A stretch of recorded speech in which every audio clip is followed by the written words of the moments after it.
Focusing on women in sports around the country, from the pros to the amateurs, from high schools to colleges. Call the Power Hour now, 615-844-5600. 615-844-5600. Now here's your host for the Power Hour, Sammy Kincaid.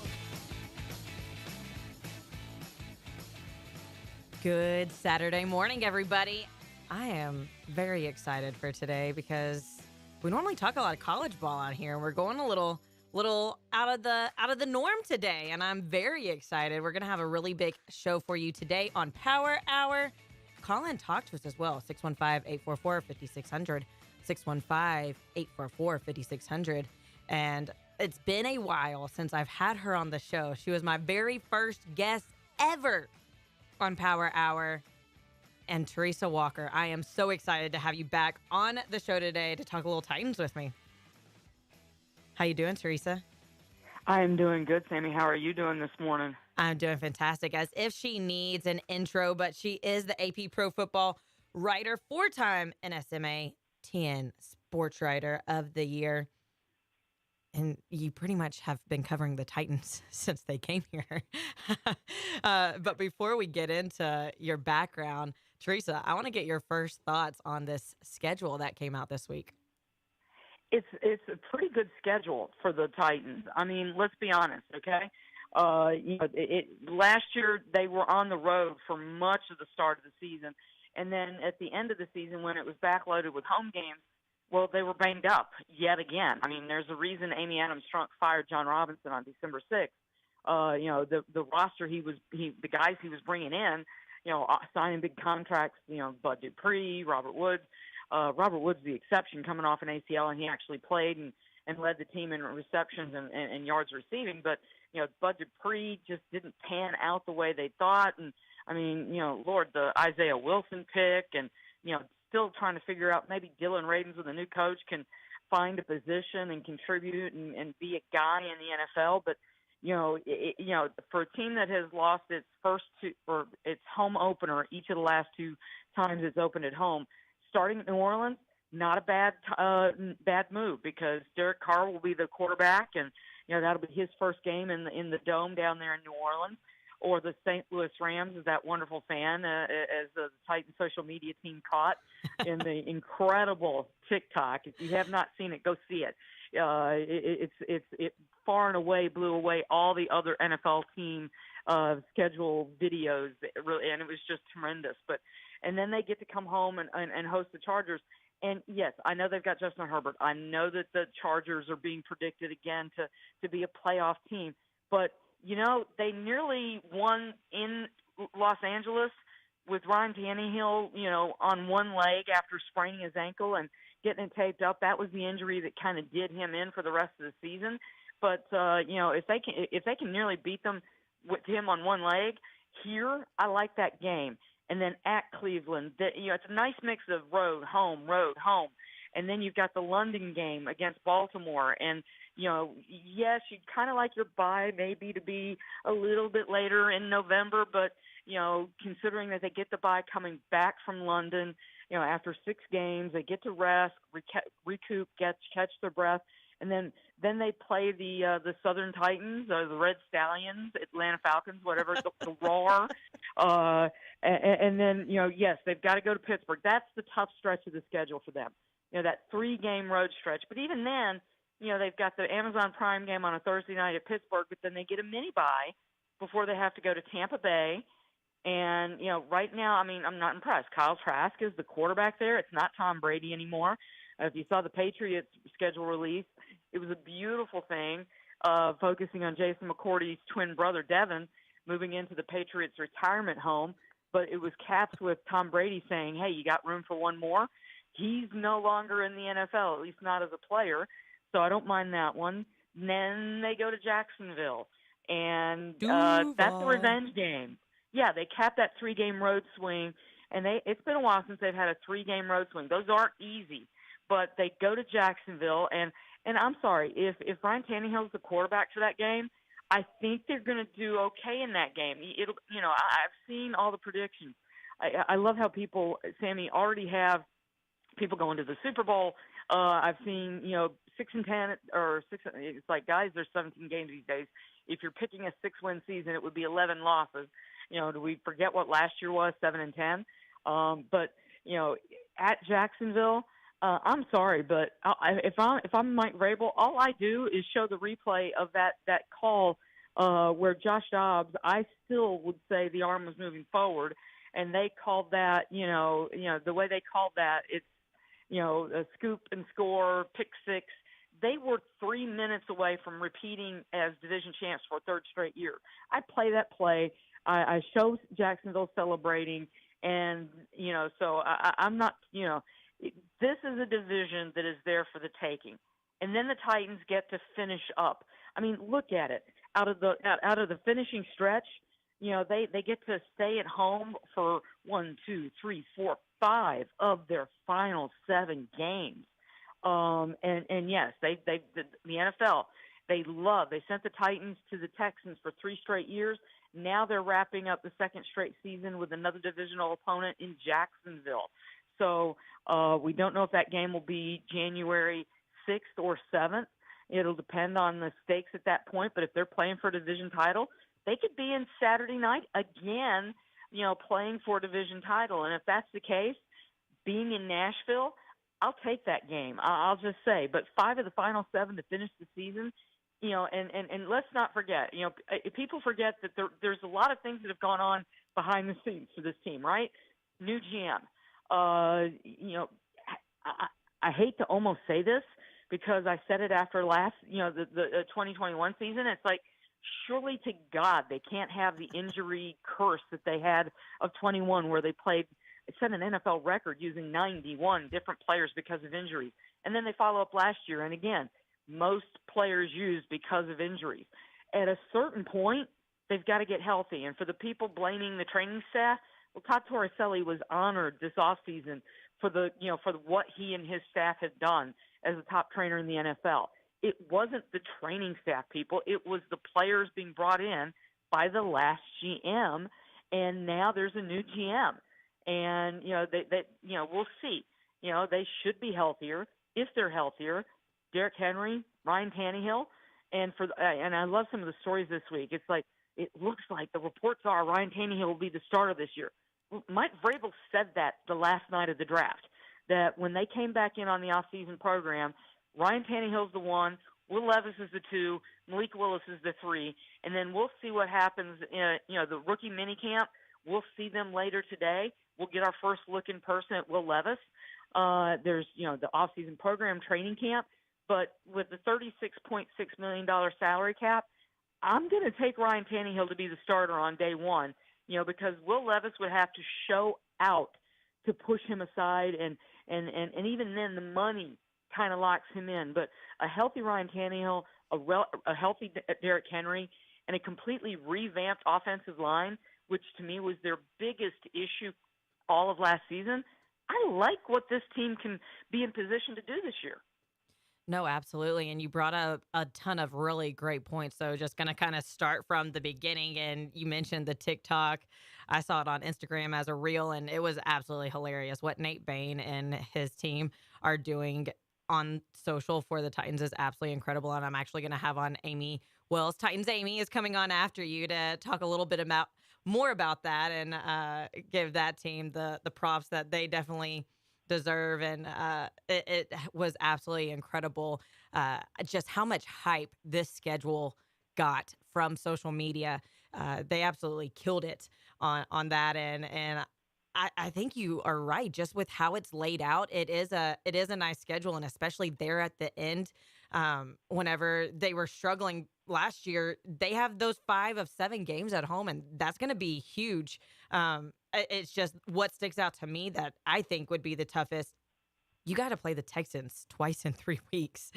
We didn't touch too much on that one. What are your thoughts on playing the Texans twice in 3 weeks? That does not look very favorable.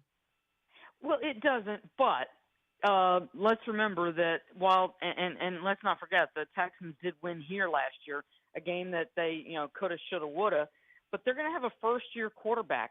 C.J. Stroud should be their quarterback. I know that they've invested. They re-signed somebody to their offensive line. It's a new coach, new quarterback, and Lovie Smith. The revenge of Lovie Smith will live on. Him playing to win that final game and costing the Texans Bryce Young. I am going to struggle to get these two into my head. I'm just saying. But Bryce Young out of Alabama is with Carolina and not in Houston. So, we'll see what C.J. Stroud, is able to do in Houston. I'm gonna have to just write this in Sharpie on my hand. This is, and I'm sorry, but this is what happens when you're going into your 27th season of covering the NFL. Sometimes these names confuse a little bit, but the fact of the matter is, 2 of those 3 weeks, but they'll be at home and they'll be a little bit more rested, because when you're staying at home and not having to get on a plane and travel on a Saturday for a Sunday game over and over and over, it does help. Okay. So the fact that they have to, they play Seattle on Christmas Eve and then they go to Houston on New Year's Eve. Yes, they may, Houston may put things together quickly. And DeMeco Ryans, huge props to them for hiring him and making him their head coach. I do think he's going to be a really great head coach in the NFL. And, C.J. Stroud could absolutely end up being that guy in the NFL. But, let's just take a look at some of the Ohio State quarterbacks. Maybe it's the fact that I've covered the SEC and I'm in SEC country. But when you got to look through the list to find Ohio State quarterbacks who come into the NFL and made, 1, an immediate impact, and 2, lasted in the NFL. So I'm not too worried about that. So it's division games. They're going to have to make sure that that's the easiest way into the playoffs, is taking care of your division games. But I'll be honest, it's the games against Jacksonville that I'm keeping my eye on most, because, at Jacksonville the week before Thanksgiving, and then that wrap up the season against Jacksonville, those are the 2 games that are going to decide who wins the AFC South to me this year. No, absolutely. And we could go down a rabbit hole, but do you think Bryce Young or C.J. Stroud has a better first season? Because, if you look at Alabama quarterbacks and Ohio State quarterbacks in the NFL, neither really do great. Exactly. And I considering that he's got Frank Reich in Carolina, Jim Irsay, what were you thinking? Frank Reich is a good coach, okay? The problem is that it was Indianapolis playing the quarterback carousel, and, and they're doing it again. They went with Anthony Richardson, and for all the pre-draft speculation that the Titans really, really, really, really, really wanted Anthony Richardson. And, and yes, I'm a Tennessee grad, I'll admit. I need to see what Will Levis, I want to see what the Titans see in Will Levis. I see it on paper. I know that he played with a toe injury last year, and I know the issues with the offensive line in Kentucky. But I also know that Mike Vrabel totally revamped his offensive staff this year. Yeah. So, I'm going to go with Bryce Young having a better chance of having a good rookie season because of Frank Reich and what he's been able to do with quarterbacks. I'm not going to blame him for some of the people that he had to work with in Indianapolis, because it was a changing roster. I felt sorry for him. How do you build an offense? Hey, Teresa. Sorry, it automatically went to break. Treat your Music City mom. Make your reservations today to pamper your mother with the finest brunch in Nashville. The highest quality food in the warmest and most welcoming environment promises a Mother's Day to be remembered. The Kitchen Notes menu satisfies any craving, from the applewood smoked bacon and citrus poached shrimp to the indulgent red velvet bubble waffle. And of course, there's the famous Kitchen Notes Grand Biscuits table and the carving station serving up herb roasted tenderloin. There's something for everyone at the Kitchen Notes Mother's Day brunch. Reserve your table today at OpenTable.com. For more information, log on to the Omni Nashville Hotel website or give them a call at 615-782-5300. Moms are the best and they deserve the best. Mother's Day brunch at Kitchen Notes at the Omni Nashville Hotel, 5th Avenue, downtown. Breaking news. Tax refund shock is everywhere, but what is it? My tax refund shrank. Mine too. The culprit? Pandemic-related stimulus payments and tax credits expiring. In this reporter's opinion, you need a tax expert. Hey guys, Jackson Hewitt guarantees your biggest refund. And tax prep is 50% off? Going there now. 50% off is a limited-time offer for new clients filing at participating locations. Max value $200. Visit jacksonhewitt.com/50 for terms. Today on Hey Culligan, how smart is your water? Here's Tracy. Hey, Culligan. I think my water might be dumb. Good news, Tracy. Your water's not dumb. It's just not talking to you. You can make my water talk. No, but the new Culligan Smart Drinking Water System can talk to your phone to tell you when your water filters need changing and help you meet drinking water goals. Now that's some brilliant H2O. You said it, Tracy, and we're already on the way. Let us help you out with a free in-home water test with a local Culligan water expert at Culligan.com. The Klein Preston Law Group in Nashville, a proud sponsor of the Atlanta Braves and the Southeastern Conference, has over 2 decades of experience in litigation and transactional practice. Their practice focuses primarily on business law, including business litigation, business structure, and international law. The Klein Preston Law Group has represented clients in state and federal court throughout the state of Tennessee, all the way to the United States Supreme Court. For more information, go to their website, kleinwithak.prestonlaw.com. Attention high school sports fans, are you an armchair official? You know, the parent or fan who constantly yells at the referees and loves to let everyone know just how bad you think they are. Well, if you think you could do better, then get in the game and prove it. It's time for you to suit up and make the calls where they actually count. Every sport in Tennessee needs more officials. Sign up today at highschoolofficials.com. The Jim Rome Show. I get a lot of vacation. I understand that. However, I don't take a lot of sick days. These things are not one and the same. That was not like I worked 8 straight days or I worked Super Bowl Sunday. I think I'll give myself a day off. I earned it. Hey, and by the way, I could because I have those days. I pride myself in not taking sick days. I hate that. We usually grind through it. But honestly, it was the right thing. In that case, it was the right thing. The Jim Rome Show. Weekdays 11 to 2 on Nashville's Sports Radio. Search WNSR Live Video on YouTube and watch the Power Hour Live with your host, Sammy Kincaid.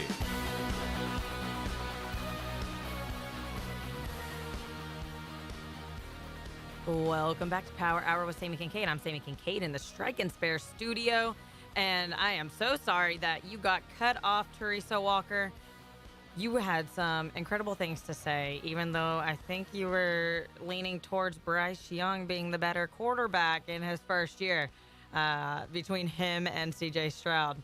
I'll let you go ahead and finish that up, but I can't go with the Alabama QB. I hear you. But Frank Reich worked miracles with Nick Foles in Philadelphia, and look at what Jalen Hurts has done now that they got him some help. I just don't think that Indianapolis did him well by, with the rotating musical chairs that they had. I mean, the Chargers in their release video last year made fun of them for their musical carousel. And, so now he's got a kid that he can develop, and he's a magician. To me, Bryce Young has just got some Pat Mahomes qualities to him. That's why I think he will be that guy. Now, the size does make me worry how long he can last. But, I look at Ohio State, resume for quarterbacks, and, let's just put it this way. C.J. Stroud's going to have to prove to me that he can do that in the NFL.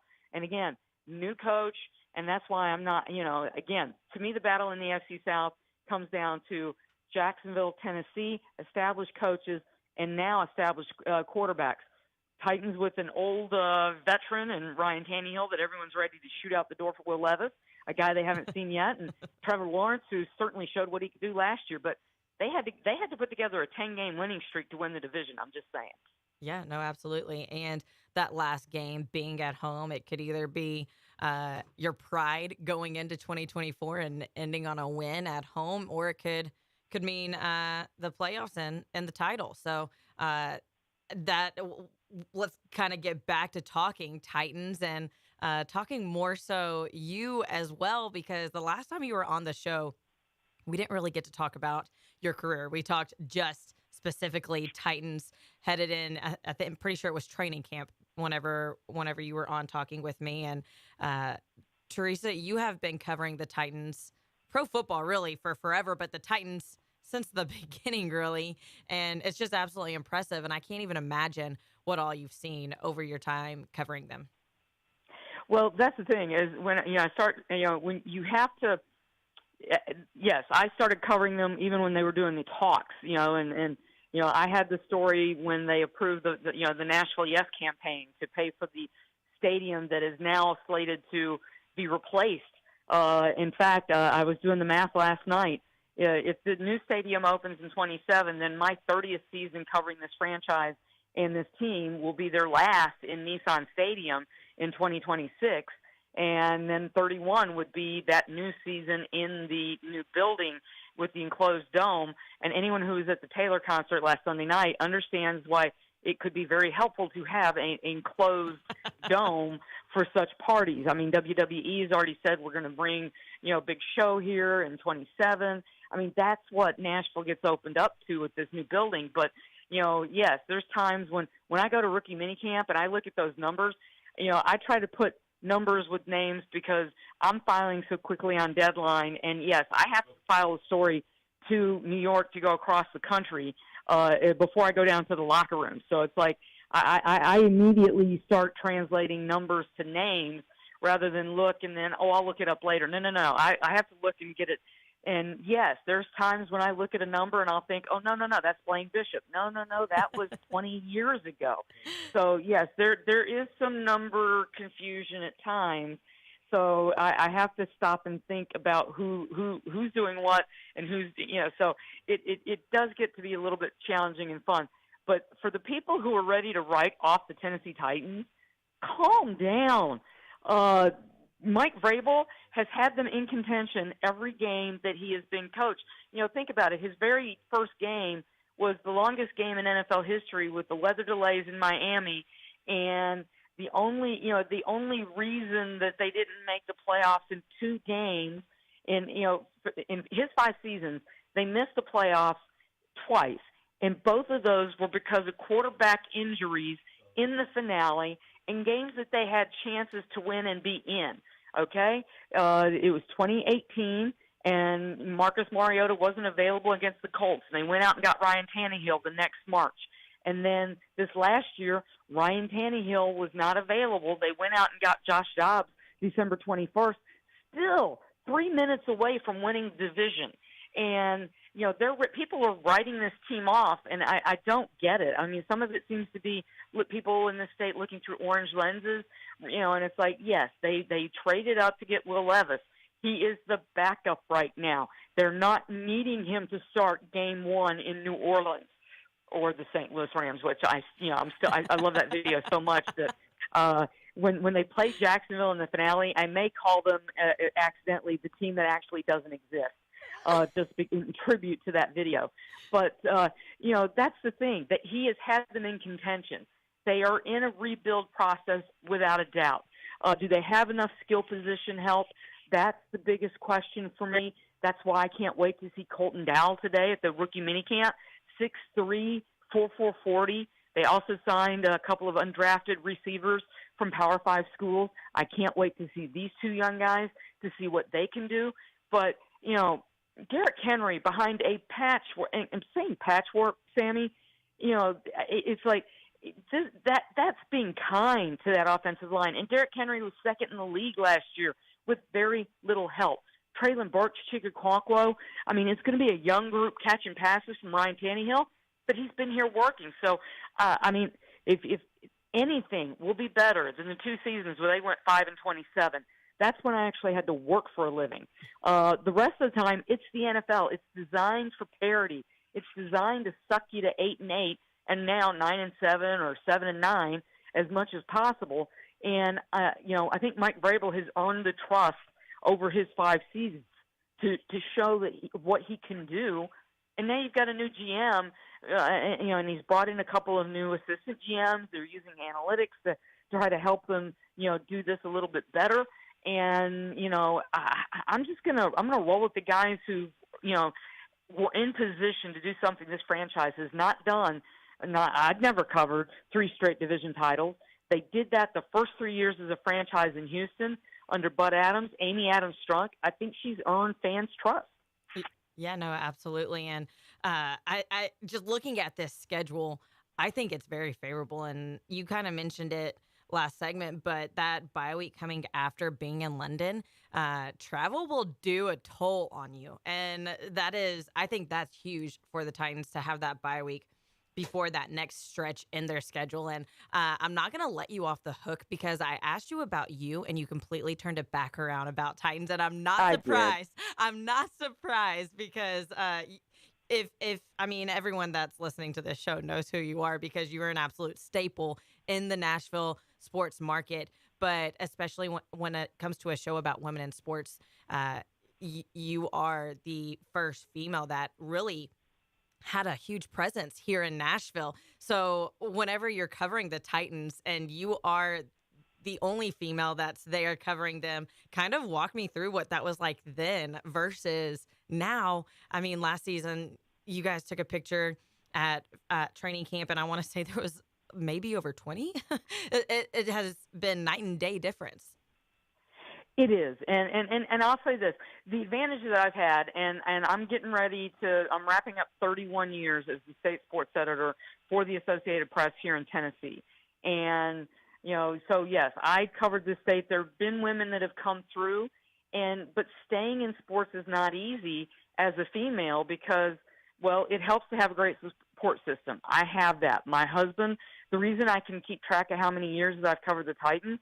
Well, I got married the year before, the last year I did not have an NFL team to cover. So I'll celebrate my 27th anniversary in August this year, and then I'll cover my 27th NFL season. So my husband, my family, my mom, my mother-in-law, helping take care of my son. I was covering the Super Bowl in Atlanta for the Titans.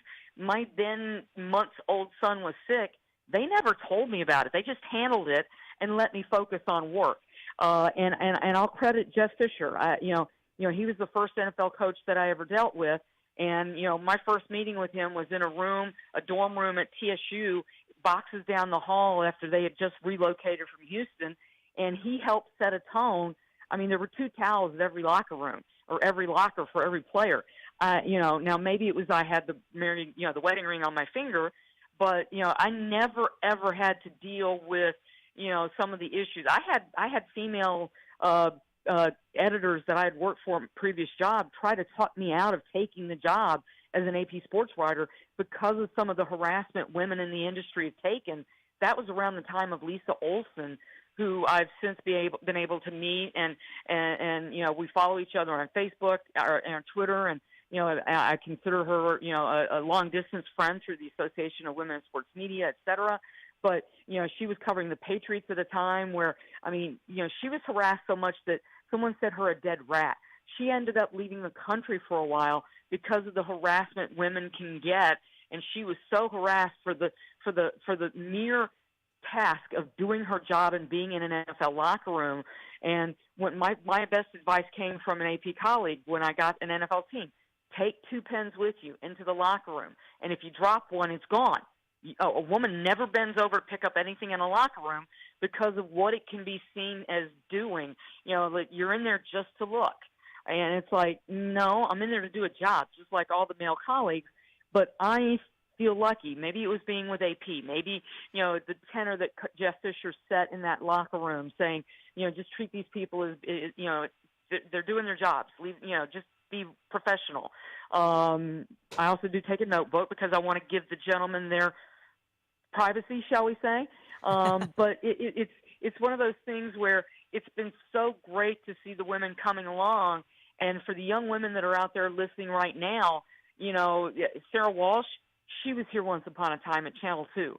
And when she came, it felt awesome to have another woman in the market. Jessica Hopp, now Bliss, she was working for the Tennessean. The Tennessean has had some women come but mostly go because it's not easy to stay in sports. It's nights, it's weekends, it's late hours. And doing that, having a family, it is not easy to do that combination. And, so I've had the support system in place. I've worked for the largest, oldest news gathering organization in the world, which also helps. And I have the benefit of I'm not there with an agenda. I'm there to be objective and simply tell the story.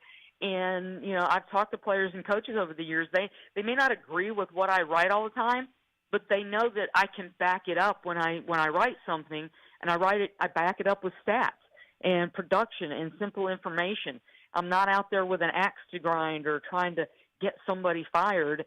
And, so that, for any respect that I've earned, it's because I do the job that way. But, yeah, that picture last year, I was looking around one of the first days of camp, and it's like, gosh, with all the women that are working for radio stations, TV stations, for the Titans themselves.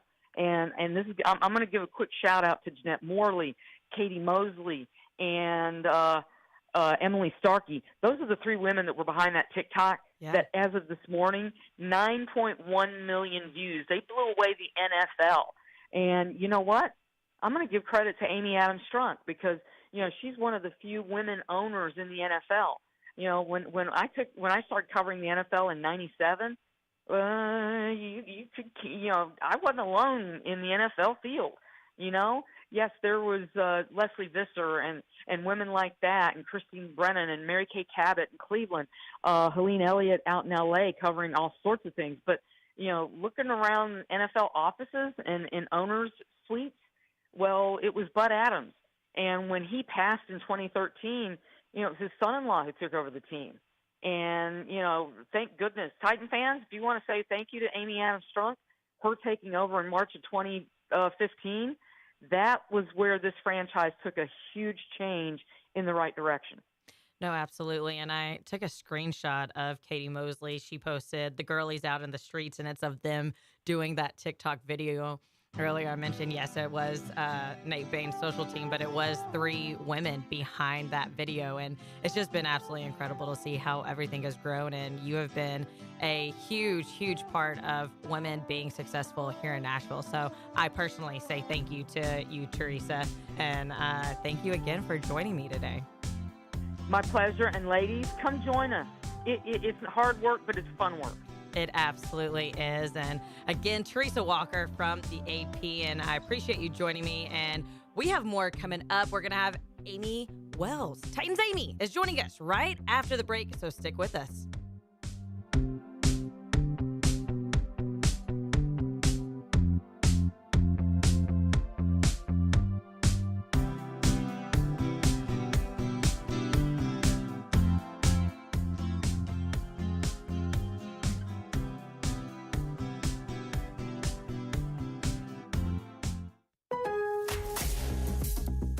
Spring deals are here at Lowe's. Start planting your garden this weekend with Bonnie 11.8-ounce vegetables. Buy 4 for $10.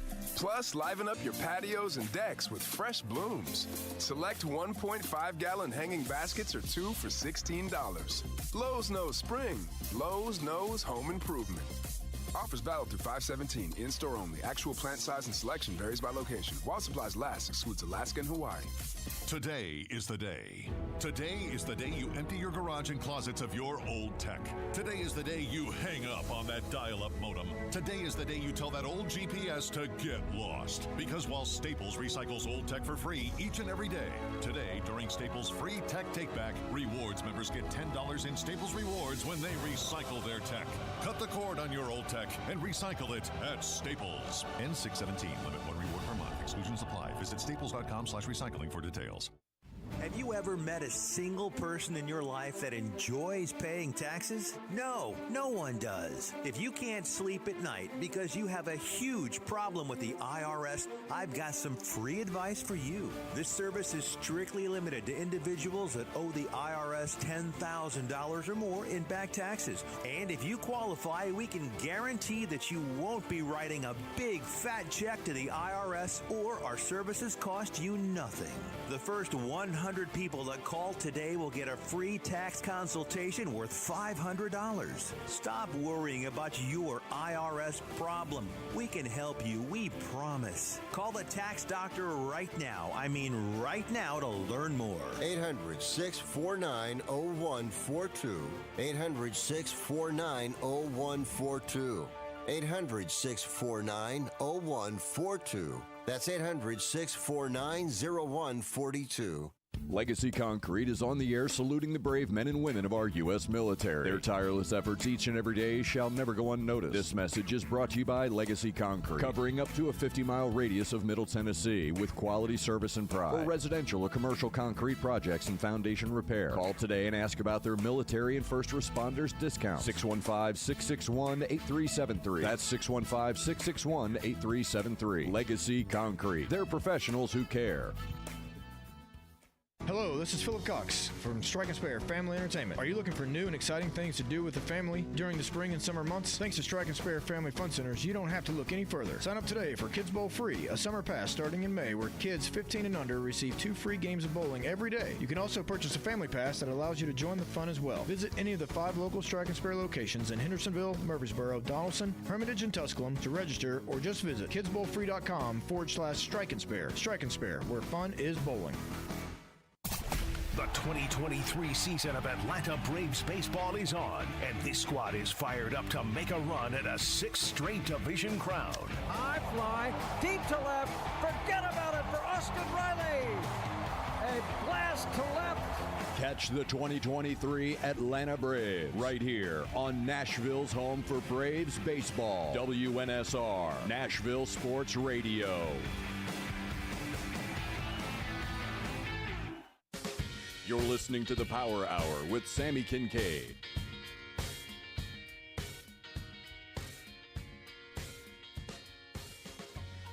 Welcome back to Power Hour with Sammy Kincaid. I hope you're having a wonderful Saturday. We've got a lot of Titans talk going on today. Call and talk to us, 615-844-5600, 615-844-5600. We just had Teresa Walker from the AP talking Titans schedule, and I said it. We're continuing the Titans talk with Titans Amy Wells Corey. How you doing today? I'm great, Sammy. How are you? I am doing fantastic. And Teresa really just had a great breakdown of, it seems very favorable of the schedule that you guys have this season. It definitely does. I don't know if Teresa looks at it the same way that a sideline reporter looks at it, because my number one concern at all times is weather. And where is it going to be cold? Where are we going to be inside? Because obviously for my job, the elements are a big deal, but also for the team. You know, it's kind of wild the amount of cold weather games and the impact that can have on a season, or the amount of cold weather games and the impact that it can have on an opponent. So looking at this schedule for the Tennessee Titans, we're going to Florida 3 times in the second half of the season, which is phenomenal news for any sideline reporter. The thing you got to worry about there is rain. But you also have teams like Jacksonville coming to Nashville in January to close out the season. Now, January's cold, and it doesn't get that cold in Jacksonville. So that's an exciting thing for Titans fans. You know, you've got Houston coming to Nashville in December. That's a cold game. So those are the types of things that I look at. There aren't a ton of cold weather games that the Titans are going to have to play outside of Nissan Stadium. So that's really exciting. That's something that I think is an advantage for this Titans team. It's definitely an advantage for the sideline reporter with the team. No, I definitely can appreciate that take. But you have to be excited about going to, even though London is, I'll be in Scotland in a couple weeks, and that is not the warmest part of the world. But you got to be pretty excited for that trip, and then you get a bye week right after that. That kind of helps you out going into a tougher part of the schedule. But you mentioned it. 5 of those last 7 games are at home, and you're going to Florida 3 times in that second half. That is very, very nice. Absolutely. Those London games are incredible. When the Titans went in 2018, it was one of the top 5 experiences I've had as an NFL employee just throughout my career. Awesome to see how many fans are there, how many Titans fans show up from around the world, but just football fans. I mean, there are people at those games in every single jersey, just enjoying the game of football, enjoying the sport. And it's such an event over there. The whole week is just full of festivities and just NFL excitement. it's one of the coolest things I've ever done. I'm so excited that the Titans are going back, and I'm excited because I know that the second time around is going to be a little bit different from a football standpoint. You know, now that Mike Vrabel's done this once before, there's a lot of logistics things that aren't going to seem like the hurdles they felt the first time around. The Titans have the same exact operations team that they had when they went in 2018. So just in talking to the ops crew, a lot of tweaks that they're making to make the Titans' life a little bit easier, but a lot of stuff isn't as big of a challenge as it was the first time around. So I'm really excited about that game, excited to get back across the pond and see some of those fans that we don't get to see very often, and also play a really good game. That game against the Baltimore Ravens is just going to be a great matchup, so that's exciting. And then, you have that bye week right after, so you can, for those of us who are very sensitive to jet lag, sleep for a day or two, kind of get back on track, but then also really rest up and get healthy for what's going to be a tough stretch in the second half. I mean, you've got 5 of your 6 division games in the second half of the season. And those are the games that, you know, are kind of like a game and a half. You know, they just matter more. You've got to win your division. So being able to get rested up, get some guys healthy, and then really make that big final push through the second half of the season really is great for this Titans team. And also going back to that London game, though, you just mentioned fans overseas, but this is going to be big for the international image of the team. And if I'm not mistaken, that's usually about the time as fall break. So could be a really fun fall break trip for a lot of fans that are here in Nashville.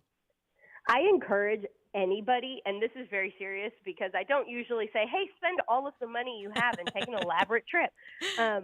But if you are a Titans fan or really just any sort of a football fan, going to the game in London is an experience that you cannot have any place else. It's so much cooler than going to even a major division game or a playoff game or the coolest SEC game you've ever been to. It is a completely different experience, and it's an awesome way to kind of to incorporate wanting to experience a different culture, see something new, and also take in a football game. You know, you're still seeing an NFL game and a game that's going to be really good, but also having the opportunity to experience a little culture. Have some tea. It's great over there. They're big on tea, guys. Yeah, no. And also, I love that. So for those that are listening, mine and Amy's little ones are about a week apart, exactly to the day. And last week, Lila Girl was loving making her appearance. So you're just saying, hey, wait a second. It's my turn to do this. And I absolutely love it because that is really what it is about being a woman in sports. And Teresa and I just talked about it, trying to juggle being a woman in sports, but you also have your family and all of those responsibilities too. And so I love being able to watch you be able to handle all of those responsibilities. That's been really cool and pretty special having our little ones only a week apart.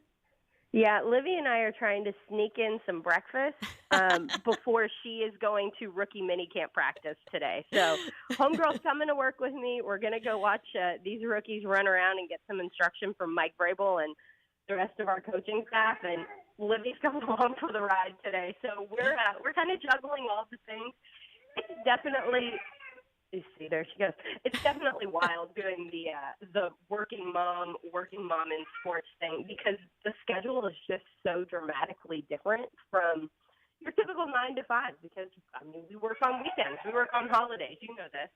So it's combining all of those things, trying to make some of those things that are work for me a little more fun for her when she comes along. She's really good at hanging out at Nissan Stadium and just kind of going with the flow. A lot of times you'll see her strapped to the front of my husband, Josh, walking around, doing something down on the field, or there's just always kind of an extra baby hanging around us. So it's been fun to incorporate her in all these things. It's been really special to be able to make so many memories with her and know that she's getting these experiences that, I mean, she doesn't know how cool they are, but it's really, she's able to be in some pretty unique spaces and that's been really fun. But also, I'm feeding her breakfast while I'm on the radio, and that is very bizarre. No, it is a different time, and times have changed, and it's really cool to be able to do both roles. And it really is so many different experiences, like how we were just talking about London, and she'll get to experience so many different things that are so special that she doesn't realize now, but gonna look back years from now and be like, wow, look at what my mom and dad in this case too, look what they were able to help provide and give me these experiences. And we're actually coming up on a break. So this probably is a great time to try to give her a little bit of breakfast, but can you stick around and talk on the other side with me about those rookies? Absolutely, would love to.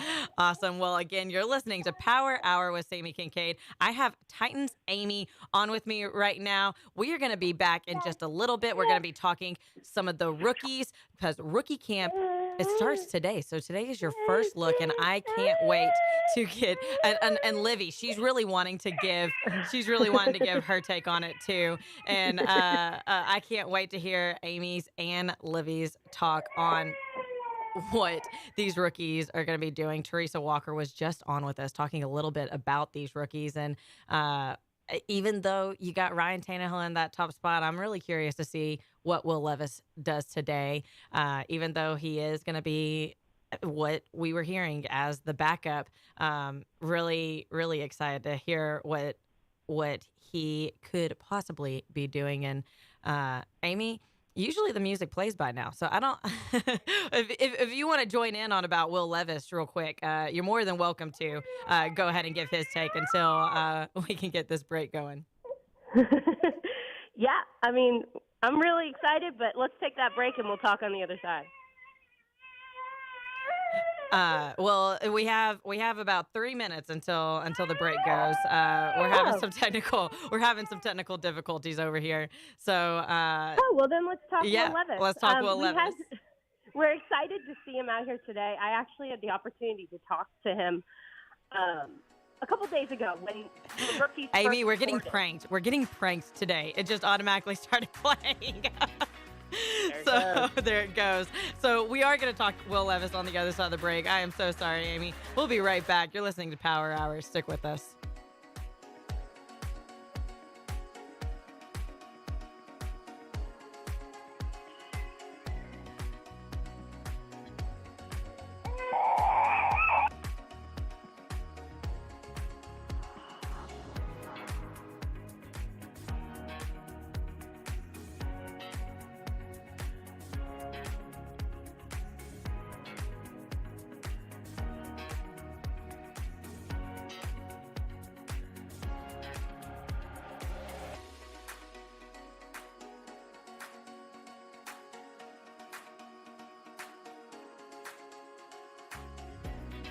Located at 5410 Murfreesboro Road in the heart of Laverne, City Slickers is one-stop shopping for all your liquor, beer, and wine needs and has been a multiple winner annually in the Best of Rutherford County voting for Best Liquor Store and Top Wine Shop. Featuring the lowest prices, the best customer service with unsurpassed knowledge, City Slickers offers the largest craft beer selection in Rutherford and southeastern Davidson counties and has beer on tap at its Growler filling station. City Slickers also sells mixers, sodas, snacks, tobacco products, and the Tennessee Lottery, and can place special orders and assist with all your events and even wedding planning. Make sure you follow City Slickers on all their social media or just give them a call at 615-280-7469. That's 615-280-7469. Located in the heart of Laverne, City Slickers. Celebrate the history of our national pastime at the National Baseball Hall of Fame and Museum in Cooperstown. See priceless treasures that'll bring your baseball memories to life. Connect with events that have shaped and changed the game and our country. Our stories to tell, your memories to share. Plan your visit today at baseballhall.org.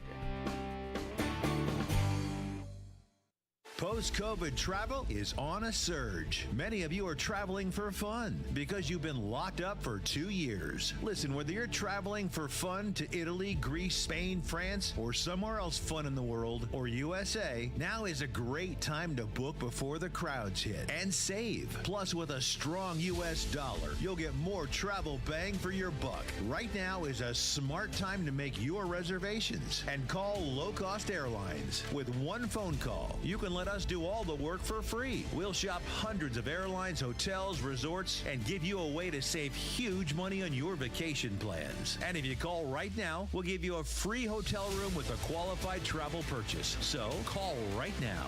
800-704-1662. 800-704-1662.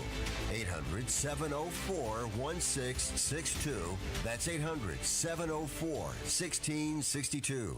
You enjoy the thrill of gambling, but what happens when it becomes a problem? Whether you want to cut back or quit gambling altogether, the Gambling Clinic has been helping people change their gambling for over 2 decades. We're here to help, not to judge. The Gambling Clinic is a Tennessee-based clinic offering in-person and telehealth support to help people win back their life. Visit us at thegamblingclinic.com. This project is funded by the Tennessee Department of Mental Health and Substance Abuse Services. Sports fans, listen to Youth Connect on Monday nights at 6 and hear me, Seagull Boys basketball coach Matt Rigsby and Darren McFarland. Hey, listen to Youth Connect on Monday nights from 6 until 7 o'clock as we highlight high-level trainers, coaches, and players in and around Middle Tennessee. Give us a call at 615-844-5600. We live video stream all of our shows on Twitter, Facebook, YouTube, and Twitch. And hear me, Seagull Boys basketball coach Matt Rigsby. And hear me, Darren McFarland, live on WNSR Nashville Sports Radio. Welcome back to the Power Hour with your host, Sammy Kincaid.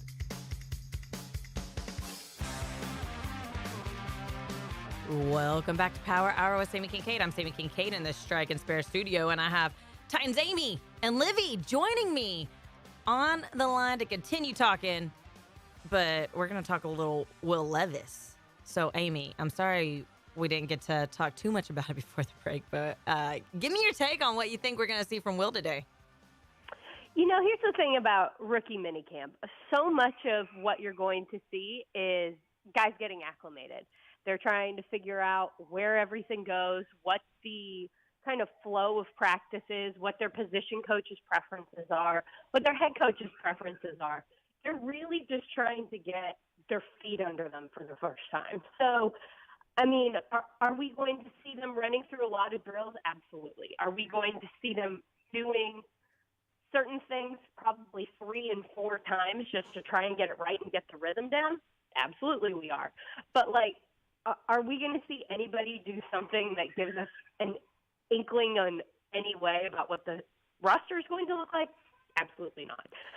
This is really just the first couple days of school for these guys. So it's a lot of understanding what being a pro actually is and what it really looks like. So that's what we're going to see out of everybody today, and that, of course, includes Will Levis. No, absolutely, and I hope that rookie camp, the first look, everything goes great today. I know that's exciting that you get to take your little one to work and get to see. It's almost like everyone's first day today. So that's really exciting. And I really appreciate you joining me today as well to talk a little Titans with me. Absolutely. I'm happy to. It's always good to hang out. Absolutely. Again, Titans, Amy Wells, Corey. I never know which one to say it. So I just say all the names, say all of the names. But she is the Titans sideline reporter and giving you all the inside. So appreciate you again, Amy, for joining me. And we're about to wrap things up here. We have had a full day talking Titans, and I've really appreciated all of you hanging out with me. Remember, you got the Braves coming up later on today, as well as Vandy. Tough one they took last night, getting run ruled. Only 7 innings of play, and so they got game 2 coming up today. So you got a couple of good baseball games. You got rookie camp happening later today as well for the Titans. And as always, I want to give a thank you to Ted and Adam Johnson.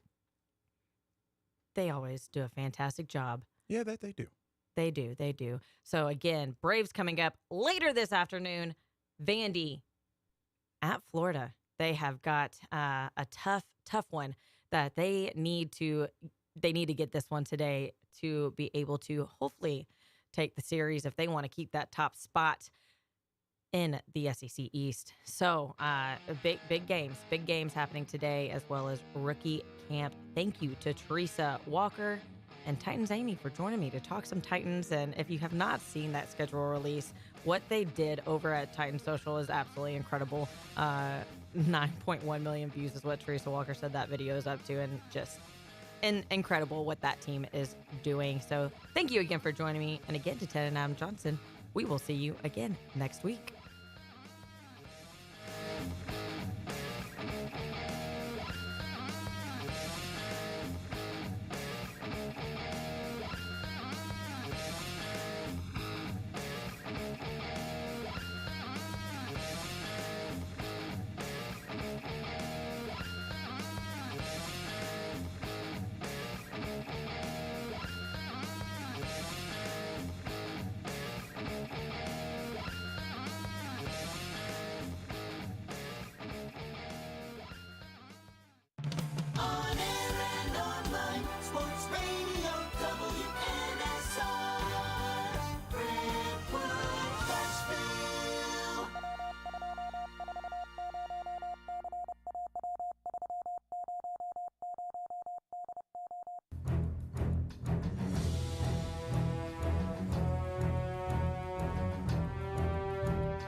It's time to get you ready for the weekend's biggest sporting events. From the latest line movements, player props, and best bets, we'll help you start the weekend off the right way. It's the Countdown 2 with Grant Paulson and Alex Gold, presented by BetMGM.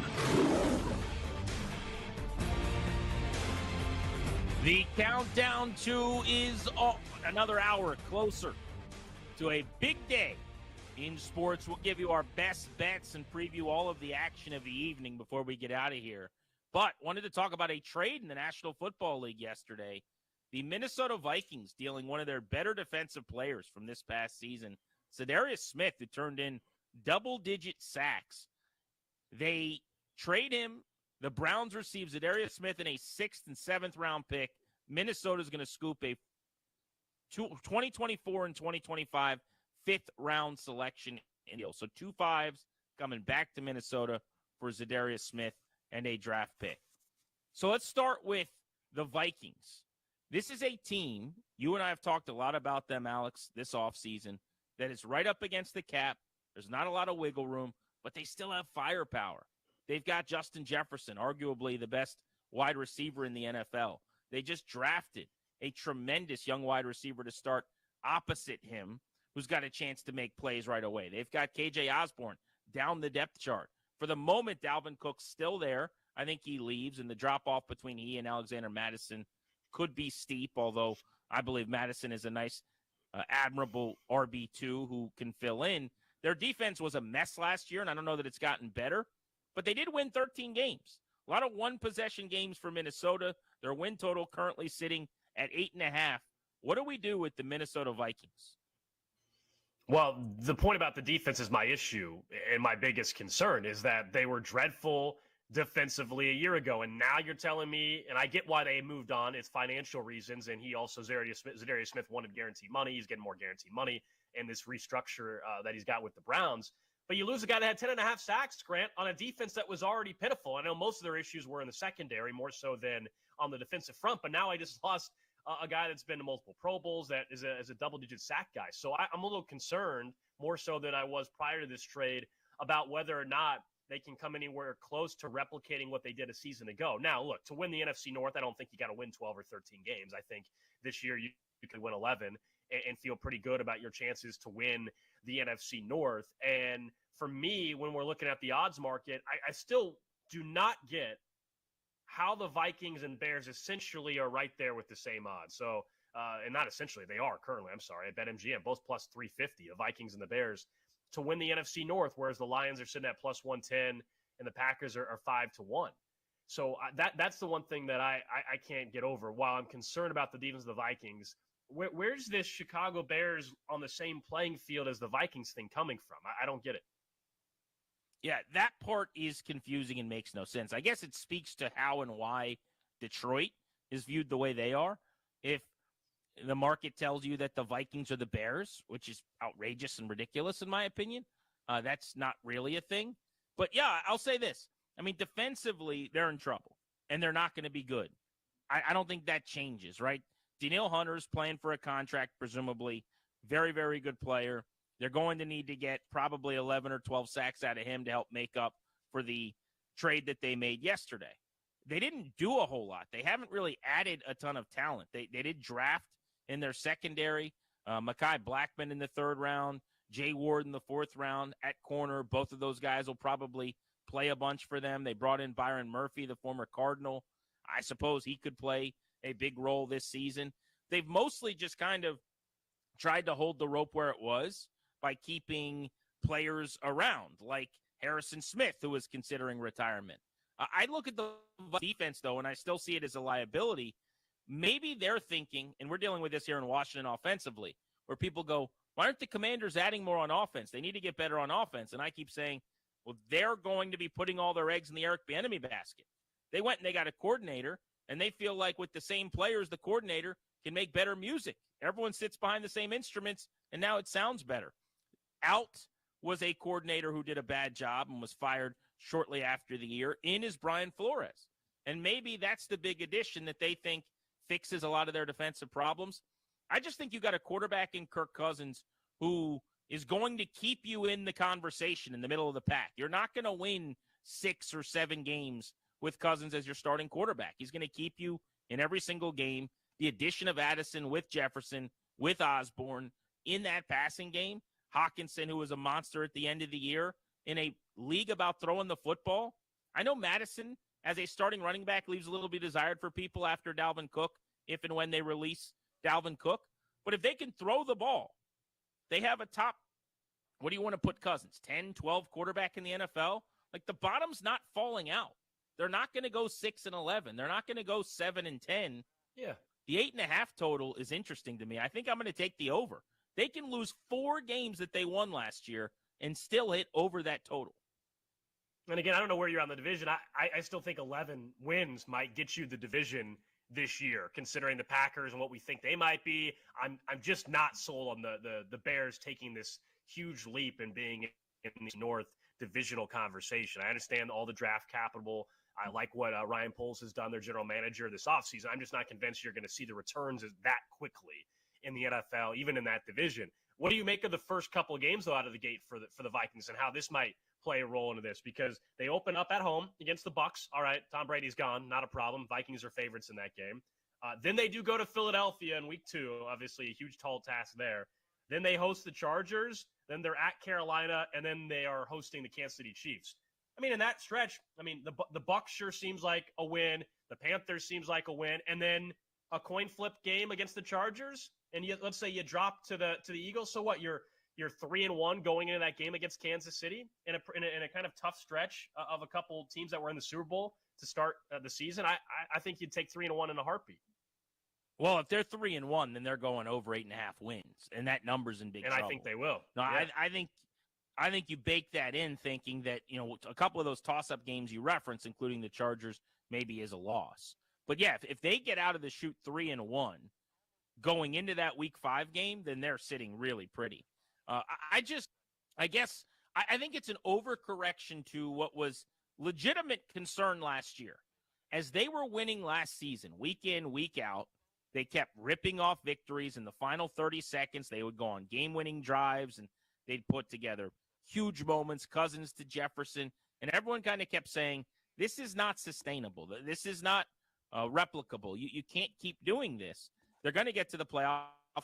And sure enough, they got to the playoffs. They get beat by the Giants right away at home. This is, I think, everyone trying to still make a point about last year. But last year is last year now. Right. And you're right, 13-4, I get it. They're not that team. They're not going to be that team this season. They're losing a lot of very I would say high-end talent and very productive players based on the crunch that they're in financially. This is also probably the final year of Kirk Cousins. It looks like they're starting to prepare for life after him. But in the meantime, if you just look at the talent, the league is about throwing the football. They have the number one player in the NFL at his position in Jefferson, and Jordan Addison, who they drafted at the USC wide receiver by way of Pitt. He is projected to lead rookie receivers in receiving yards at this point. He's going to go for 800 yards. Jefferson's going to go for 1,800 yards. They're going to be able to throw the football. They're going to score points. I don't understand why a team that you should look at quarterbacks and find 6-win teams. That's what you do. Find quarterbacks that you think stink. Find quarterbacks that you think can't play, and that's who ends up winning 6 or 7 games. I just think this team's going to compete week in and week out. They're going to be in almost every single game, and those teams normally win 8 or 9 games. Yeah, it's the public perception of Kirk Cousins, and it's last year, all the close games that you highlighted there. I did pull it up, by the way. So the Vikings are favorites in 9 of their games, which makes sense why we talk about the total being 8.5 for a win. They're favorites in 9 of their games. Out of the gate, they're 7-point favorites against the Bucs, 5-point dogs against Philly, 1.5-point dogs against the Chargers, 1.5-point favorites against the Panthers. Those are the first 4 games for them out of the gate. I don't know about you. I mean, for me, other than the Eagles game, I could see them winning any of those and being 3-1. I really believe. And all of a sudden, you're right. If they're 3-1, not only are you talking about the win total, suddenly I'm loving that plus 325 to win the NFC North as well, knowing the Lions and how they're starting their season. Well, and that's the big question, right? I mean, pull up Detroit's first few games because we know the Lions opened the season with the Kansas City Chiefs in Week 1, very likely going to be 0-1. Thereafter, they deal with what? Yeah, that's what I was pulling up for the Detroit Lions. It looks like out of the gate for Detroit. Remember, they're going to be without Jameson Williams the first 6 games of the season, but it's going to be the Kansas City Chiefs. By the way, I would say Jahmyr Gibbs could end up being their best weapon by the end of the year, but Jameson Williams is their spark plug and is going to be the guy that is their big play threat. So give me the Lions schedule. So then they're going to host the Seahawks in Week 2, host the Falcons, and then at Green Bay. It's not, I mean, it's not, other than the Kansas City game, it's not bad. Seattle is a tough game, but then you get the Falcons, coin flip, Packers, maybe more than a coin flip in favor of Detroit at this point, depending on what Jordan Love's looking like. They should be 2-2 at worst. Yeah. And you knock off Seattle, they could be 3-1. I'll tell you what, that Seahawks game's interesting to me. That is an early season show me game a little bit with 2 teams from last year in varying ways that really impressed. I mean, if you remember, it's hard to think about this now, but a year ago at this time, what did we think about the Seahawks? We thought that team was going to be gunning for the number 1 pick. Exactly right? They were going to be at the top of the board, not with the Russell Wilson selection, which they ended up using in the top 5, but actually because they were bad. We thought Geno Smith was not even going to start, probably be Drew Lock, and whoever started was ultimately going to be benched and the other guy would play. And instead, Geno played at an MVP level for half of the season, ended up putting up top 10 quarterback production for the entirety of the year. They end up being a playoff type team. Seattle was really, really good. But I think the expectation is now that just carries over. I'm not convinced that Geno can repeat last year. So that early season game could be a tell for Seattle and Detroit, the 2 teams that I think had the best drafts, by the way, a couple of weeks ago of anybody in the NFL, as to which of those upstart teams is going to have a better 2023 season. I'd agree with that. I mean, it will be a good barometer test for both teams just to kind of see where we're at. And as far as Seattle directly, I'm very high on them this year. I'm not saying Geno Smith is going to replicate exactly what he did a year ago, but when we were discussing the draft and what they potentially could do in their options, I felt like they could have gone more of a long-term approach with drafting Anthony Richardson, who of course wasn't even there on the board when they had their pick, but before the draft we were discussing that, or go get guys that can help you right away, because I think it's a weak NFC West. And it's an NFC where outside of Philly, and then maybe you're talking about, Minnesota in you and I's opinion. But after that, trying to figure out who those 2, 3, 4 best teams are, Seattle's in that conversation with the 49ers and all that. And I believe that's why Seattle, to me, is a team that when we fast forward in November even, I wouldn't surprise me if we think Seattle's the 2nd or 3rd best team in the NFC. 8.5 is the projected win total for the Seahawks I like the over this season. for them too. Yeah, I do too. Look, I don't think Geno can do what he did last year. I don't think he needs to. Their draft, what they just did, Jackson Smith and Jigba being added to a receiver room with Metcalf and Lockett, he's got as good a situation as there is for a quarterback in the league. The running game with Kenneth Walker, they drafted Zach Charbonnet to go with him. You know they're going to pound the football. They're going to have a heavy play action influence. They do a great job marrying run to pass. Smith and Jigba, I think, could be outside of Addison, maybe the most productive rookie wide receiver in the league. And defensively, they just added the best cornerback in the country to a deep room where they had maybe the best cornerback in last year's class in 5th-round pick Tariq Woolen. I mean, they got a lot better with a first-rounder in Devin Witherspoon who's going to play.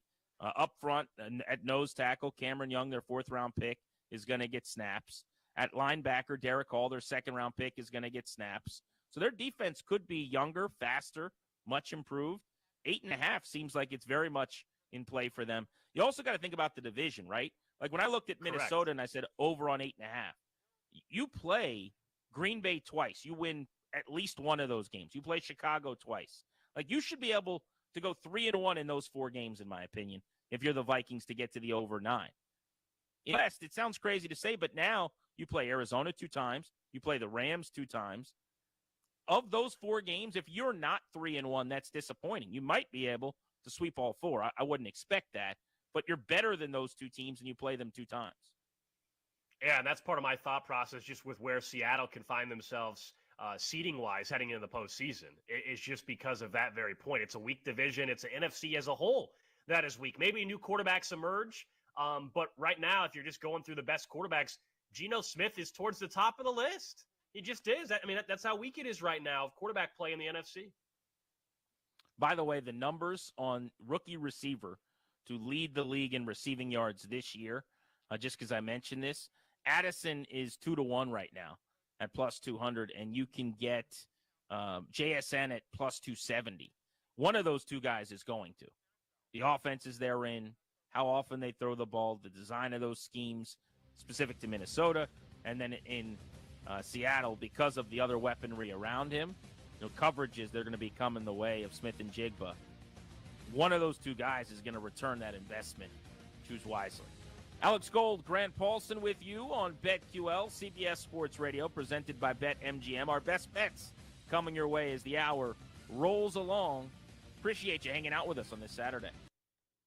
Say, for the ones who get it done, Grainger is offering high-quality supplies and solutions for every single industry, as well as access to product specialists who have the knowledge and the experience to answer your toughest questions. Plus, their commitment to being your safety partner can help you keep your facility safe and your people even safer. So, call, click, Grainger.com, or just stop on by. Grainger.com. I'm Scott Trout, attorney and CEO of the domestic litigation firm Cordell & Cordell. We help men deal with the life changes triggered by divorce, such as child custody and property division, among many others. But life changes also occur after divorce. These changes can make parts of your existing court order irrelevant. If you feel a modification to your court orders might be necessary, talk to us at Cordell & Cordell. We're a partner men can count on. Schedule an appointment with one of Cordell & Cordell's Nashville area attorneys. 810 Crescent Center Drive, Suite 160, Franklin, Tennessee, 37067. Prescriptions require an online consultation with a healthcare provider who will determine if appropriate. Restrictions apply. See website for details and important safety information. Subscription required. Price varies based on product and subscription plan. Hey guys, did you know there's a generic form of Viagra that works just the same, but is 95% cheaper?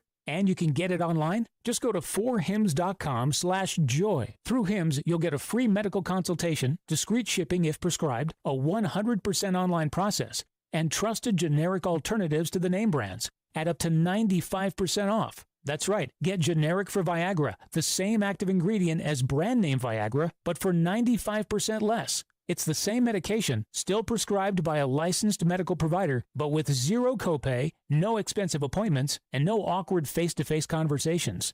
To start your free online visit, you need to go to this exclusive address, 4hims.com/joy. That's 4hims.com/joy for your free online visit. FORHIMS.com/JOY. Hey, I'm Andy. If you don't know me, it's probably because I'm not famous. But I did start a men's grooming company called Harry's. The idea for Harry's came out of a frustrating experience I had buying razor blades.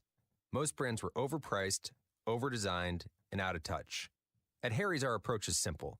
Here's our secret. We make sharp, durable blades and sell them at honest prices for as low as $2 each. We care about quality so much that we do some crazy things, like buy a world-class German blade factory. Obsessing over every detail means we're confident in offering a 100% quality guarantee. Millions of guys have already made the switch to Harry's, so thank you if you're one of them. And if you're not, we hope you can give us a try with this special offer. Get a Harry starter set with a 5-blade razor, weighted handle, shave gel, and a travel cover. All for just $3 plus free shipping. Just go to harrys.com and enter code FOOTBALL at checkout. That's harrys.com, code FOOTBALL. Enjoy! I've got a unique vacation idea for you that's right here in the United States. If you're ready for a vacation that's fun and downright affordable, listen up. It's driving distance for many of you, so no planes, no airline delays, no hassles. It's Branson, Missouri, the entertainment capital of the Midwest. Live music for everyone. Branson has 3 beautiful, enormous lakes, water attractions, live shows, great food, and tons of entertainment. It's a perfect vacation for you and your family, or if you're retired and you want to have a great time. And you can stay in Branson for as low as $99 a night. Please understand, this is not a timeshare offer. It's a real vacation for as little as $99 a night. We've got a free vacation guide we want to send you right now. All you have to do is call for complete details. Get your free Branson, Missouri guide right now by calling this number. 800-413-3953. 800-413-3953. 800-413-3953. That's 800-413-3953. This is the Greg Vogue and John Burton Show. Hang on a second. You and I both know that I've been in this town longer than all you guys put together. And on more radio stations and on every radio station in town. Braves, they're off to a great start down in Atlanta. I was talking to Jeff Rancour. Old Frenchie and I go way back. Greg Vogue and Houston Live's John Burton, WNSR. Nashville Sports Radio. Timeout. All right. Remember, we're a team that plays together. Listen, the winning will take care of itself. We just have to get everyone involved. In interscholastic sports, we celebrate what makes every one of us unique. And in the pursuit of a common goal, everyone in the huddle, in the bleachers, and in the community comes together. This message presented by the TSSAA and the Tennessee Interscholastic Athletic Administrators Association. The Bill King Show, 6 to 9 in the morning, Monday through Friday. Brought to you by the Omni Nashville Hotel. WNSR, Nashville Sports Radio.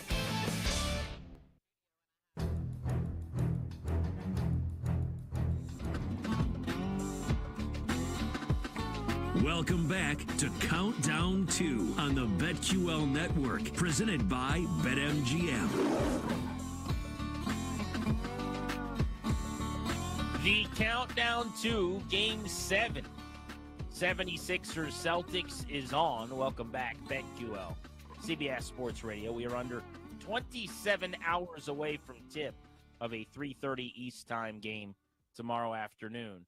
Between the Celtics and the 76ers, the winner advances to take on Miami in the Eastern Conference Final. You look back at Game 6, and what a furious rally it was for Boston and for Jason Tatum, who started 1 of 14 from the floor, 43 minutes into the game, and then just put his cape on, started flying around, came out of the phone booth making shots. A 95-86 final for the Celtics, and we've got a Game 7. So, Alex, first feel, what do you got? Well, I think the key, again, is going to be the defense for Boston, what they were able to do. They held Philadelphia to, 31% or so from the field in Game 6. That was on the road, of course. I also thought the decision by Boston to go ahead and adjust the starting lineup a little bit. And Robert Williams got the nod over Derek White, and he was fantastic. He played like 28 minutes or so. He was terrific for them. I thought that was a smart coaching decision. I imagine we will see that continue. It certainly was effective for much of Game 6. And I just have a hard time believing that Boston is going to lose a third game at home in this series.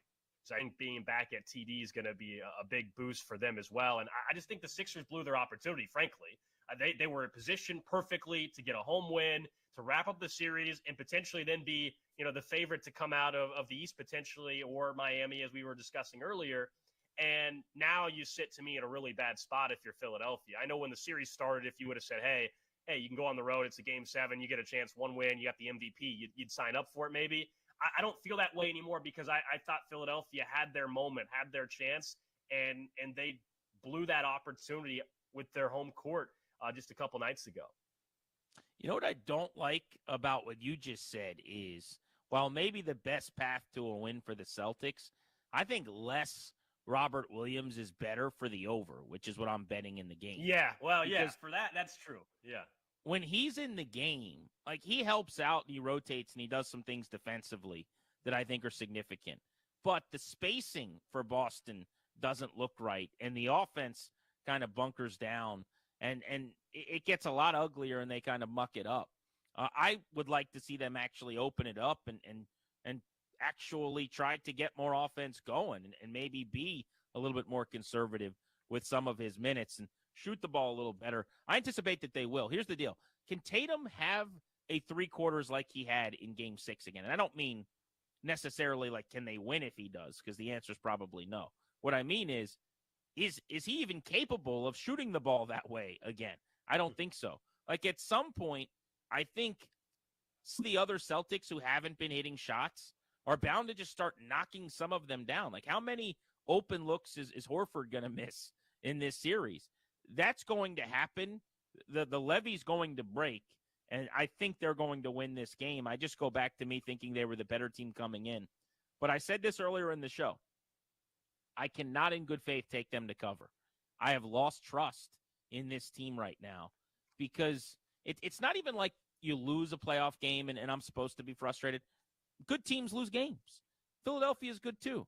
It's the way that they've lost the games. It's how lethargic and kind of listless it's looked at times. I mean, Celtics fans, media will tell you, like there has been a middle of November random game against the Hawks or Wizards feel to a couple of these losses in this series. It's very, very odd. And that's kind of a newfangled thing now in the playoffs. We saw it in the Lakers-Warriors series. We talked about it last week. Like you get these blowout games in either direction. You just have to dismiss them and use the little Men in Black light and stop thinking about it because the next game's a brand new day. But it's hard for me to do, man. It's hard for me to forget the way they've played and expect them to go out and cover and have confidence that they win going away. So the concern for me and why I do like Philly to cover the 6.5, the concern for Boston, it's not so much that I'm worried they're going to lose this game. It is that we just saw even in Game 6, they had, a 17-point lead on Philly, and the Sixers came back from that, and it looked like Philadelphia was going to be able to win Game 6. Of course, Boston held on. But they throughout this season, even in the regular season, fourth quarter, late third quarter, they do not hold these significant leads, these double-digit leads. They really struggled to maintain them. And so all of a sudden, you might be feeling great heading in tomorrow afternoon to the fourth quarter. Let's say the Celtics have a 10-point lead. I'd be nervous that they're covering the 6.5, even with a 10-point lead heading in the fourth quarter, just because of where they have been and of what I just saw in Game 6, which was the 17-point lead, really evaporate. Here's where I would be nervous if I'm a 76ers fan going into Game 7. What's the game script that takes place that's more fortuitous than Game 6 was, where you had everything going, right? I mean, that's your best shot. The 76ers have the Celtics woozy in the middle of the ring. Jason Tatum can't hit a shot. He was 1 for 14, I think it was, as I said, 1 for the game going into the final 5 minutes or so. And you got Joel Embiid on the floor, your MVP, Harden and Maxey going, and you weren't able to give yourself the cushion to finish that series. Like, if you think like I do that Tatum's going to be better in this game, draw me up a scenario where you've got a better outcome going into the final 5 minutes than they had in Game 6 in a game they lost. Right. Yeah, it's that, and that's where I'm scared throughout this postseason, Grant, with the Sixers is, and this goes back to last year. This is a last year problem as well. They cannot, to me, be a true championship team when they're not consistent and getting consistent play. Last year, the rosters aren't all that different. The issue is consistency in the postseason. Can they get everybody on board? Joel Embiid kind of said this a week ago, I believe it was, after Game 2 maybe. Can they get everybody on board and everybody playing at the same level at the same time? and they've struggled throughout postseason runs to get that. That's why they keep coming up short. And so can they get Harden and everybody together all at once? And that's what's needed to win a Game 7 on the road to get to an Eastern Conference final. And I'm not convinced that that's actually going to be the case. And something you and I alluded to earlier in the show, I think it's a problem for Joel Embiid legacy-wise a little bit here. Yeah, he won the MVP this year. Should have. No problem with that at all. But you're an MVP, and you're having the type of career you're having, and yet you're not going to make it to an Eastern Conference final. You're not going to make it to the NBA Finals. Like, it becomes a problem from a narrative perspective for a guy that I think is a fantastic player. But MVPs don't usually not make it to NBA Finals in their career. Don't usually not make it to Eastern Conference Finals consistently. Yeah, and so we've done the show long enough. You know me. I don't really play the does he win in the playoffs game, quarterback wins and losses, though, like Stephen A. Smith yelling at some guy across from him nonsense. I will tell you, though, that in the NBA, there is more merit to what you're talking about. I think you win, you lose as a team. I think Joel Embiid's numbers speak for themselves. He deservedly won the MVP award because he was the best player in basketball this year, and he dominated. Whether or not they get to a conference final or he ever wins a ring isn't going to change his greatness for me. Charles Barkley speaks to that. Having said that, I think if there is a sport where that argument works more than it does in other sports, it's basketball. So I don't go as hard in the paint as others on this idea that it's a legacy game or he needs to get to the Eastern Conference final or ... Like, I just view it as he's got a guy in James Harden who has never won anywhere and is not particularly great in the playoffs, and Tyrese Maxey, who's become a really good player, but maybe he needs more help. Maybe he needs a Robin, and he doesn't have that. Maybe he's got two other really good players, and he needs a second great player. I kind of try to find another answer as to Joel Embiid's just not good enough, which is what people like to do. But yes, that narrative will be out there. People will say what they're going to say. I mean, the fact is, if you don't win the championship, you got to deal with crap. Like that every player does every year. If you aren't the last guy standing wearing the championship hat and hugging teammates with, the Larry O'Brien trophy pressed against your head and tears streaming down, people are going to say stuff.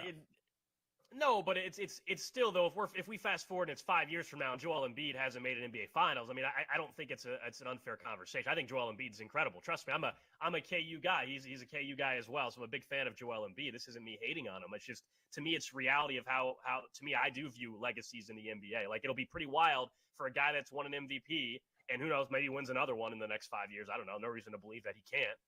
That he wouldn't be in an NBA Finals or multiple Eastern Conference Finals. That would be more just shock and surprise than anything else. For sure. Yeah, no, that I agree with. I mean, if we're saying it would be stunning, it would be surprising, sure. But when you say it'll create a conversation, okay, what's the conversation? That it's surprising? I agree with that. If the conversation is he's overrated or he shouldn't have won the two MVPs, now I disagree with that. I think underachiever would be a fair conversation. I know you and I just disagree on that. You're right. We've talked about this kind of stuff before. Yeah. I'm with you on the quarterback. I'm with you on the quarterback. How did he play in these hypothetical series, right? How did he play in these if he averaged 14 points and 6 rebounds in an Eastern Conference final at some point and didn't get to the championship, then yeah, he underachieved. If he goes out in Game 7 and has 30 and 16 and loses, and that's supposed to contribute to him being an underachiever, that's ridiculous. So I just think context matters a little bit. But we got speaking of his numbers and what we should project, we've got a hypothetical here that I'm excited about. So let's say that you find $20 walking down the street, right? You get to use that $20 to make any bet on a player prop going over or under a total that you want. Which would you put that $20 on? Joel Embiid going 30.5 points over, and then it's an over-under of 30.5. James Harden, 20.5 points, or Jason Tatum at 29.5 over-under. You're given the $20.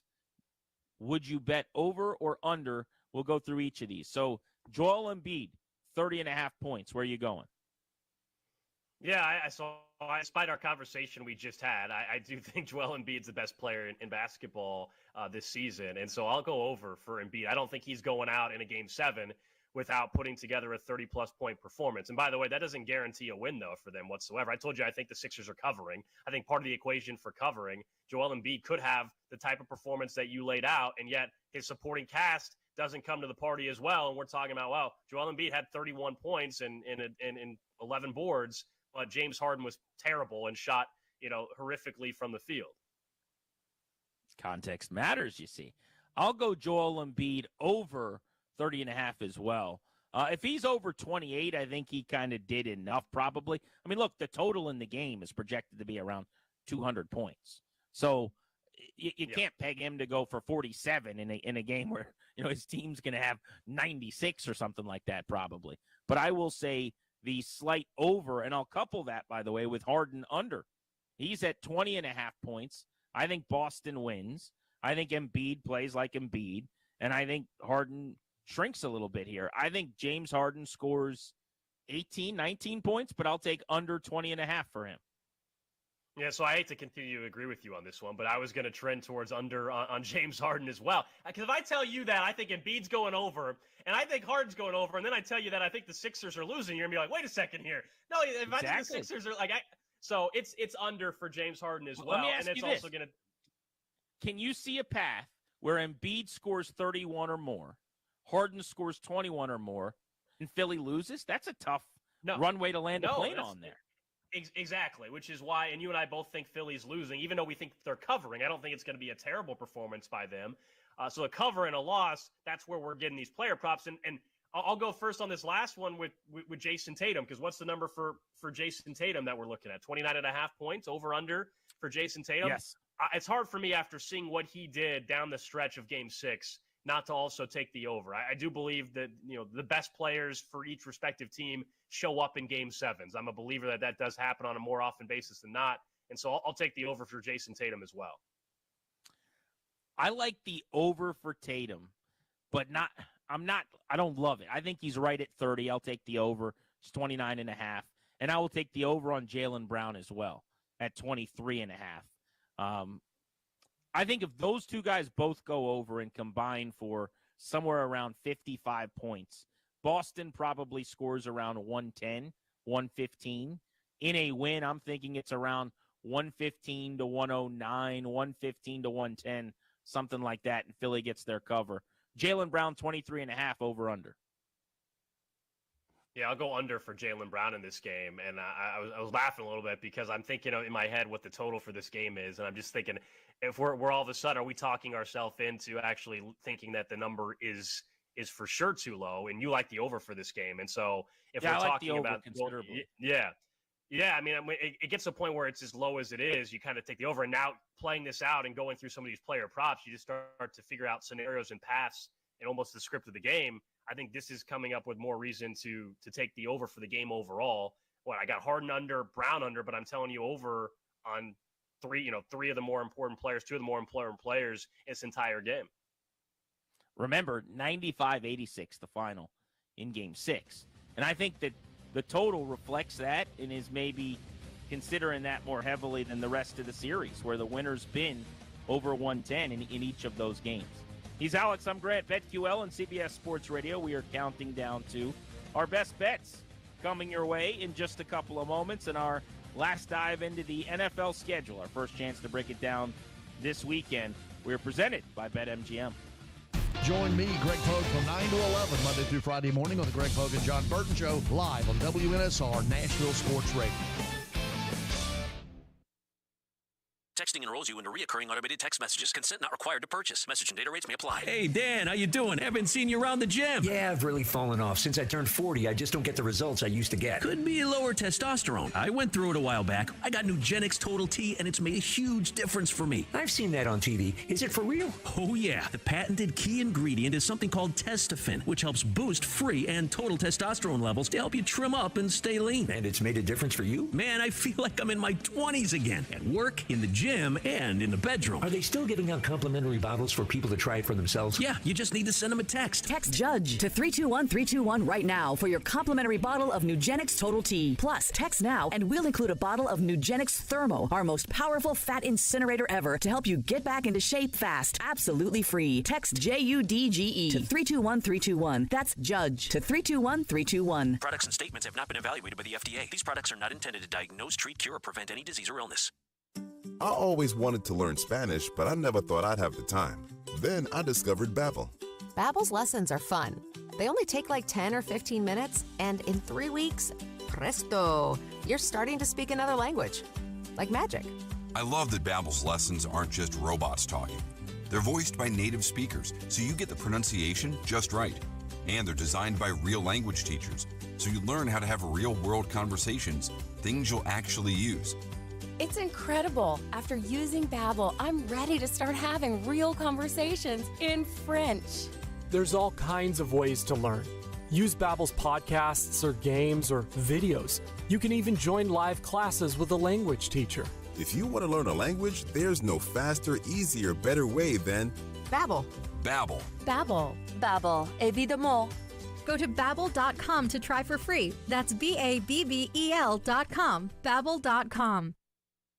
Today on Hey Culligan, how smart is your water? Here's Tracy. Hey Culligan, I think my water might be dumb. Good news, Tracy. Your water's not dumb, it's just not talking to you. You can make my water talk. No, but the new Culligan Smart Drinking Water System can talk to your phone to tell you when your water filters need changing and help you meet drinking water goals. Now that's some brilliant H2O. You said it, Tracy, and we're already on the way. Let us help you out with a free in-home water test with the local Culligan water expert at Culligan.com. Here at Total Wine & More, you'll find what you love and love what you find.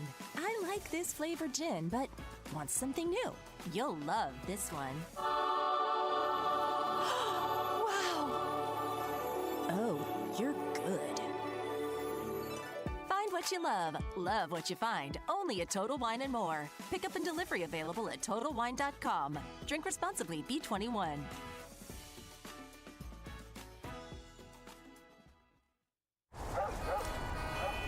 Do you hear that? Asthma triggers are everywhere, from dust mites, pet dander, and pollen, to smog and smoke. An asthma attack can strike anywhere, anytime. Be prepared with quick-acting Primatene Mist. Clinically proven to open airways quickly. It's the #1 FDA-approved asthma inhaler available over the counter. Primatene Mist. Breathe easy again.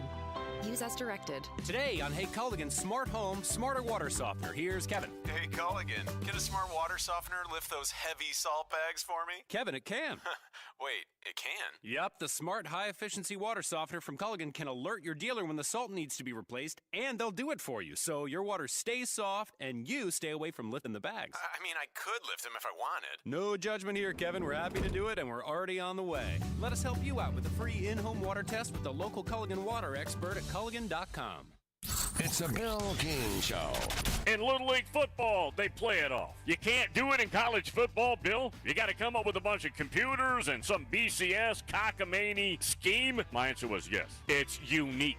Absolutely love it. I go into my garage every day and make sure there are no dust particles on those BCS computers. I do that. Weekday mornings beginning at 6 on Sports Radio 560 on 95.9 FM.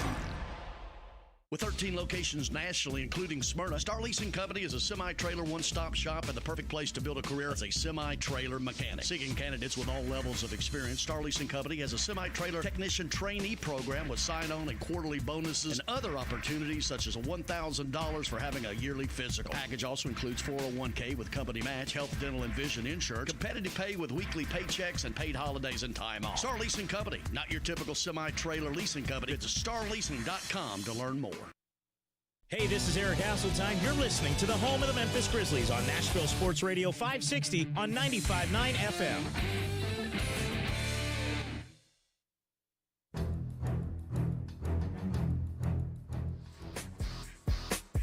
The countdown to continues. BetQL, CBS Sports Radio, presented by BetMGM. Alex Gold and Grant Paulson with you.